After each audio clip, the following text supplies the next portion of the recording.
안녕하세요, Erin입니다. Hello, my name is Erin, and this is the launch video of a series of videos that I'm going to be doing called It's Time for a Story. What I'm going to be doing in these videos, I'm going to be reading some sort of book. I have a few that are English books with also Korean translations, and then I have some just Korean folk tales or Korean books as well. This is the first one that I'm going to be doing, and I have audiobooks, and I'm going to be listening to it over and over again in Korean, and then I'm going to be reading it myself, and then what I'll do is provide the English subtitles or the English translation of what I'm reading. Then in another video, what I'm going to do is I'm going to break down the grammar and the vocabulary of that story. So all of this is kind of like a documentation of my journey in learning Korean.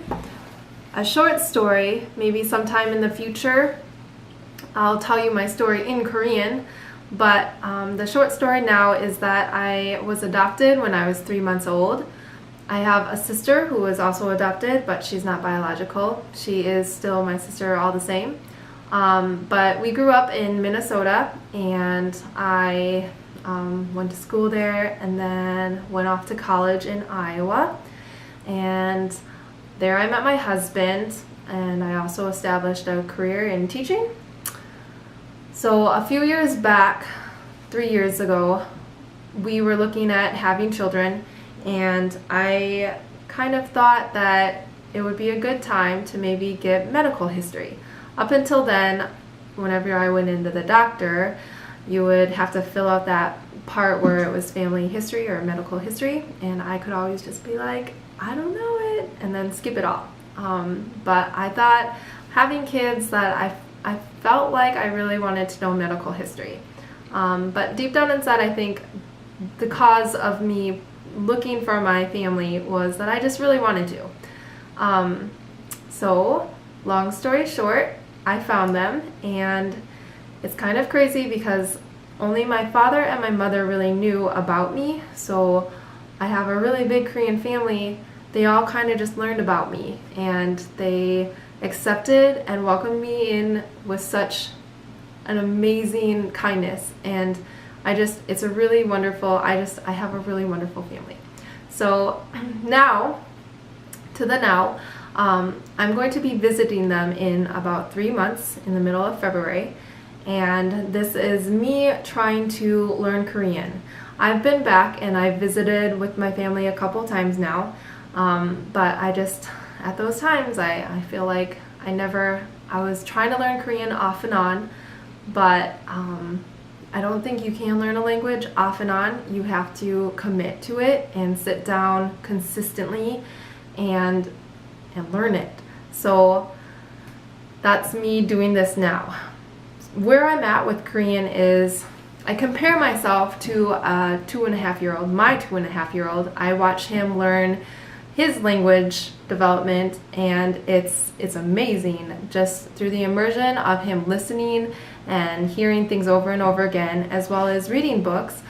You just watch these kids just develop their language, and it's something just to marvel at.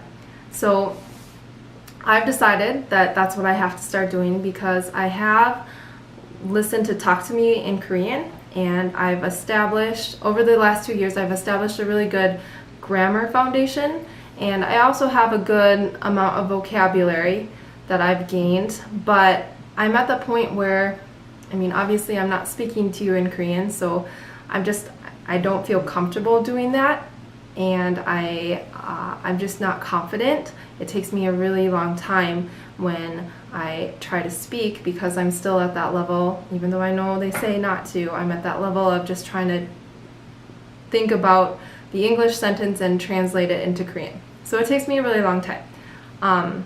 But yeah, I compare myself to my 2.5-year-old because I have all these pieces, but I have little phrases. I can say really basic, non-complicated sentences. So what I'm also, and then the other part of where I'm at is I can hear something over and over again, and then I look up the Hangul, or I'll read the script when I'm listening to something like a K-drama or something, and I'll read it and then look up that translation, and then it occurs to me that I should have known that because I know the words, but when I hear it, I just can't understand it. So currently what I'm doing a lot of is I've been listening to the Talk to Me in Korean. Listening in Slow Korean is, I think, the series that it's called, but it's Talk to Me in Korean and Slow Korean. Listening in Slow Korean, I'm pretty sure. But so I've been doing that, and that's been helpful. There's also something called Ali Fun Show that I've been listening to.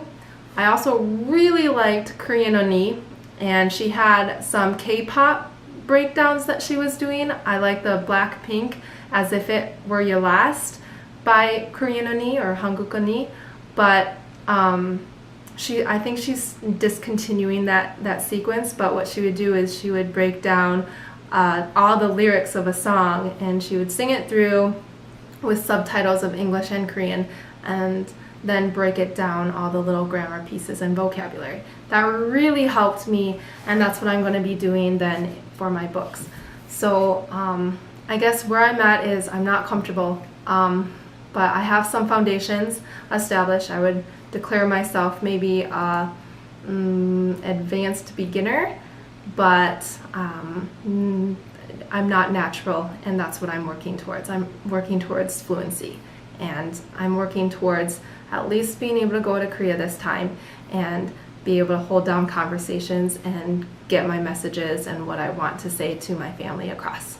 So that's where I'm at, and please join me, and I hope I can help others as they kind of embark on trying to immerse themselves with various media of listening to Korean. So I'll see you later. 안녕.